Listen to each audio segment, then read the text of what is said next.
We have been told again and again that AI is coming for our jobs, an eviction notice, if you will, for your desk, your salary, and for that matter, your security. If you've been on LinkedIn lately, you felt that collective knot in the stomach of every IT professional in India. But a massive study of 651 firms just announced a reality check. The AI apocalypse isn't a mass layoff, it's actually just a management consultant's dream. While the workforce isn't being erased, the door is closing very tightly for freshers as work becomes harder and more specialized. Please don't get me wrong and think that this is the end of the Indian IT dream. It actually just might be the end of the average employee. And today I have with me Supreet Kondinya, our tech journalist who has been, researching this and a lot more. And he is going to be shedding light on the context, the report, and what probably lies ahead. Welcome to the show, Supreet. How are you doing? It's a pleasure as always. Hello, Sudhi. Happy to be here once again. How are you doing? Wonderful, Supreet. So let's just start off with the fact that 651, it's a massive report. Yep. What is the report trying to say, first and foremost, and what's new about the report? Right. So over the last few weeks, we've heard a lot of chatter from industry leaders, especially from the West. You've got Dario Amodei from Anthropic, Vinod Khosla also recently saying that Indian IT is under threat, the IT service industry is under threat from AI. So what this report does is to try and paint a better picture of those statements, debunk how much of that statement is true, and what are the nuances that these surface level statements sort of miss. And this survey exactly puts those insights into perspective. And what is new is that it just says that it isn't as doomed as people says, but with a lot of caveats, especially in terms of how the research is conducted, which we will get to, stage by stage. But yeah, I think what this report is trying to say is that the debate is a lot more nuanced. It's not so it's just not a blanket statement. Yeah, it's not a blanket statement to make that Indian IT is doomed. A lot of sectors within Indian IT, there are a lot of kinds of jobs within Indian IT, and the myths that most of Indian IT jobs are just repeatable and something that can be that is just rote work or just manual labor that can be replaced by AI is sort of false, is what the report is trying to. Which brings me to this, which is interesting, which you just mentioned, right? That the most exposed sectors to AI actually have a demand for people. Isn't that counterintuitive? Exactly. I think strange, that's one of the core statement that the report is trying to make. I think the report even starts off with something really strong. I think we can see this on our screen, that the report says that everyone has opinions, but we have the data. What they say. That's a strong statement. And this report, before we forget, is from the Indian Council for Research on International Economic Relations and OpenAI. Some of their chief economists and strategy folks have also collaborated in the report. So they're serious people who are doing Exactly. this. Of course, this is a very, very legitimate source, a very a serious source. We've got economists who've done this all their life. So again, you mentioned this has 651 companies in the report, and what they've done is they've interviewed all these people and they've addressed how much of an exposure does a particular job have with regards to AI.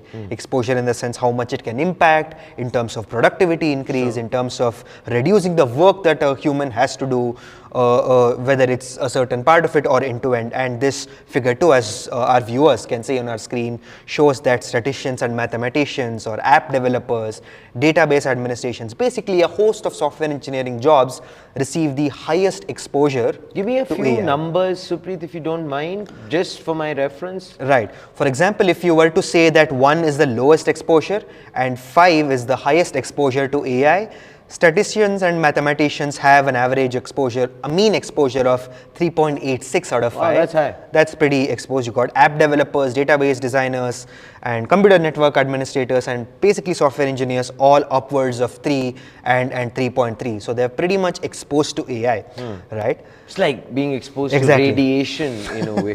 Exactly.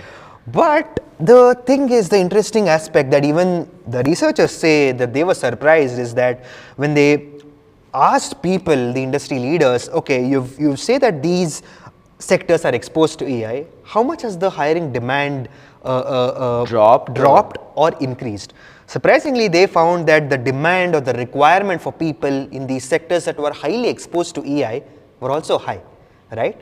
This is the graph that are... Oh, that's actually quite interesting. Exactly. So that's counterintuitive, right? So for example, this figure 3 that people can sort of see on our screen says that, let's say application developers, right? High exposure to AI, but the demand for them has also increased. Now, how does that happen? Yeah. Right. Now, before we get to how that happens, let's also look at the people or the roles and skills whose demand is also decreased due to AI. Right. Now, this includes data entry, or even if you look at software testing, inspection, quality assurance. Which is more rote work, as you had mentioned. Exactly. Right. Then you've got HR, administration, coordination roles. All of these also have high exposure to AI, highly impacted by AI, but also hiring has decreased. Sure. What is this distinction that's happening? Right. Let me reiterate. One sector highly exposed to AI, demand is also getting higher. The other sector also highly exposed to AI, moderately exposed to AI, but demand is getting lower. Why? Is it because of the creative aspects or the more or less? Exactly. You're getting there. The thing is, they've broken these two down into, profit centers and cost centers. Fair enough. One set of people, the first set of people that I spoke about, mathematicians, statisticians, software developers, they fall under the profit sector, the profit centers because of these their IT skill companies. Sets. Exactly. They generate money, right? You got, let's say they undertake more and more projects, which means more and more revenue. With regards to the cost centers, they're fixed, right? They of course are a huge, strong backbone to the profit centers, but they do not directly bring in revenue. Fair enough. Let's say an HR team or a comms I hope team. ours is not listening. Exactly. That's what I'm being really careful, because I personally also believe that they're a massive backbone to the profit sector as well, but they do not directly bring money. We have, by the way, I'm so sorry, just a disclaimer, we have a a paucity of time and we need to cover a few things. So I'm just... Of course, yeah. Thanks for mentioning that. Yeah. So this is the key aspect, right? So what they're saying is that more and more people you bring in the profit sector, the profit center of people, right? You bring in more software engineers, AI impacts their productivity, more work gets done, the manual work is reduced. These people sort of outsource their rote work or their repeated work to AI. Understood. They can take on more projects, right? So that's the intuition, or that's the nuance that they're bringing. If you can see the diagram that is being shown on the screen, you got adoption of AI, higher productivity. This does not mean in the long run more and more people, headcount is reduced. You can get more people, which means they get to use more AI. Addition, Basically, you put it very simply. They can undertake more projects and the profits keep on increasing. Again, this is what the research is trying to sort of finally prove. That's what honestly, Supreet, everyone looks at. Exactly. In a nutshell is that, you got higher headcount, higher profit, because more and more projects are being undertaken, because more AI is being used. Which I think, in a way, I mean, I'd put this down for you, but I guess you've already answered it. Right. But still, if you could just very quickly tell me, what kind of skills should people look out for? Right, of course. So based on the interviews that they've taken with the 651 companies and their industry leaders, generative AI skills, the ability to use these skills are quite high. 68 out of 70 people said that. Then you got data analytics, data science, machine learning, basically something that's really true to the technical aspects of AI. And this is for, of course, all the people who are watching right now. This is very important. Of course, you got to be proficient in today's AI tools, proficient in knowing what gets you huge amounts of productivity gains, something that is much sought after today, yet something that's really fundamentally true to computer science and AI. Fair. So those are the skills that are required. In demand. Finally, I'd like to ask you, and this is important for us to kind of, debunk in a way, as going back to our legacy together. Right. The fact that we cannot walk away from the fact that Indian IT has had huge layoffs, massive layoffs. Which brings me to this question, Supreet. Does this report then give a very clear, unbiased, unmitigated picture to the people? Or is it something hidden in the nooks and crannies? Right, of course. To, I think, objectively answer that question, yes, there have been layoffs, and this report does not disagree explicitly that there haven't been any layoffs.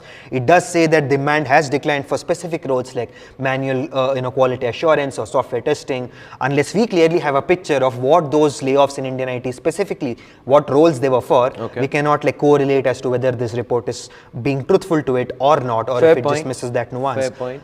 On the other hand, what I also find a little concerning with this report, at least as per my knowledge. Again, I'm happy to talk to the makers of the report, is that this relies mostly on the qualitative aspects, right? The questions asked assess the sentiment. Okay. It asks, hey, in the range of 1 to 5, tell me how much your division is impacted by AI. But it'd be more concrete if there were exact numbers. Let's say they're talking to an IT company. Again, a valid point. They get the exact numbers, like, okay, these were your number of headcount in 2024. This was your in 2025. Can you explicitly tell me how many people from software engineering division were laid off because of AI? Given these gaps, but still, how would you rate this report? And finally, how would you like to tell all of the people who might be a little anxious given all of the stuff which has been going around in terms of the rumors, call it, in terms of the general discussions, what would you like to say this report does for them? Of course, this report is of immense value in terms of assessing the sentiment of the IT industry folks, the decision makers in terms of understanding what they think and how their company needs to grow. And of course, there are a few nuances that you need to be careful about. This does not get the exact numbers. Got it. This is a qualitative research at the end of the day. Gives you an insider view of what our industry leaders think. So it's not falling apart. It's not, of course, it's not falling apart based on what the report says.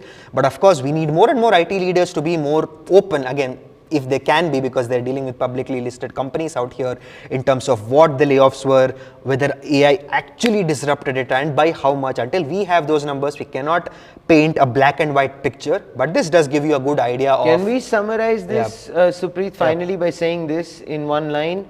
That people don't need to panic if they are upskilling themselves. Of course. But they definitely need to panic if they are not trying to figure things out for themselves. 100%, that's always been the case. Go out there, be proficient with AI tools, right? Be proficient in building, right? The world needs more and more builders. If not for IT companies, tons and tons of startups are being born every day that seek high quality engineers with like a good amount of skills in AI and knowing what works best, and a great idea of being a big problem solver. So this report basically reinforces that again. If you can see on the screen, the amount of skills that are in demand today are all demanding proficiency in AI. Fair. So you don't need to panic. As long as you trust yourself and upskill, you will find a spot today.